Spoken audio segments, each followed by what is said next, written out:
Money. You either have it or you don't. If you don't, you are stuck playing the world's hardest game, figuring out how to get it. There are 5 ways people accumulate capital, and today we are going to break them down. And number 5 is the one I recommend. So stick around, you will love it. Some are illegal, some are risky, and some take decades of patience to build. But what if you want freedom, options, and the control over your life? You better understand how the game is played. Let's dive right into it. Number 1 is to steal it.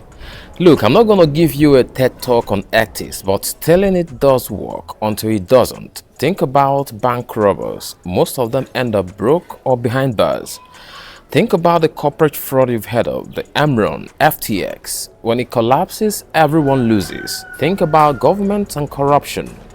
Some get away with it, but many get exposed, exiled, or executed. Why is this not a good strategy? Because eventually someone wants their money back.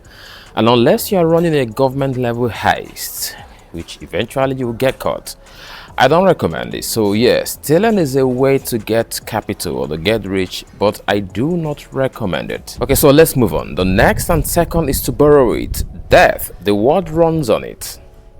Government do it, corporations do it, entrepreneurs do it, but death only makes you rich if you know what you are doing. There are 2 types of people that borrow money. The smart ones, they borrow money to invest in assets that grow in value. Think about real estate, business expansion, or education that increases income. The next set of people who borrow money is the dumb ones. They borrow money to buy things that lose in value. Think of cars, designer bags, or vacation they can't afford. The lenders or bank love this kind of people. Why? Because he's locked into a financial prison of repayment, interest, and stress. On the flip side, smart debtors or people who borrow smartly can increase their earnings. Think about Elon Musk. He borrowed to scale Tesla. Real estate investors borrow to buy properties that generate rental income. Entrepreneurs borrow money to build businesses that print money. And so the bottom line is, borrowing money is a tool, not a solution. If you don't have a plan to multiply what you borrow, you are digging a grave, not just building fortune. Number 3 is to raise capital. Have you ever heard stories of some 22-year-old kid raising $5 million to build an app that doesn't exist? Yes, I'm sure you have.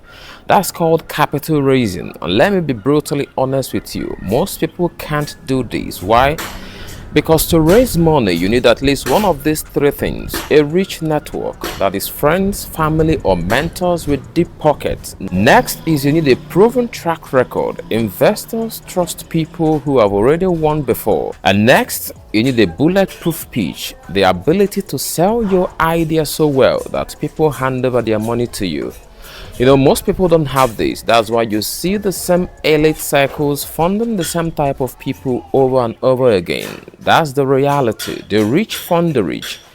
If you're not in that circle, raising capital is an uphill battle. Can you break in? Yes, but you need to build credibility, relationship, and a proven undeniable value or track record of delivering value. So let me be real with you. Most people are not willing to put in the years that it takes to get there, period. And the 4th way to raise capital or accumulate capital is to inherit it, get it as a gift, or win it in lottery. You know, this one is simple. Be born into money or win a lottery. Some people have rich parents. Some people have a generous uncle.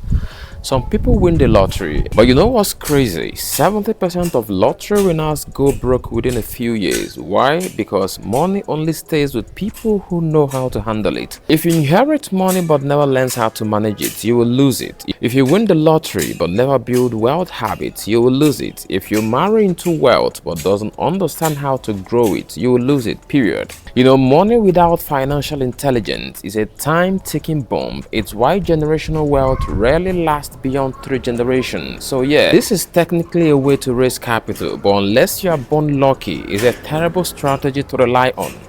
And the 5th way to raise capital is to earn it, save it, and compound it. This is the hardest part, but this is the most guaranteed way or method of raising capital. Step 1 is to increase your income. By developing high income skill in sales, tech, investing, or marketing, then start a side hustle or business. The more income streams you have, the better. Step 2 is to save aggressively. Cut all the dumb expenses. Focus on what you need and know what you want.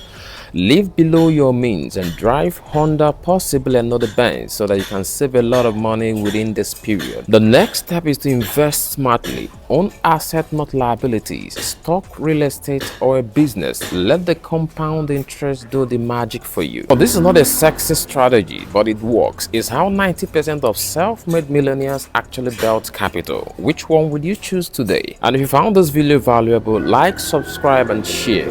I will see you in the next one.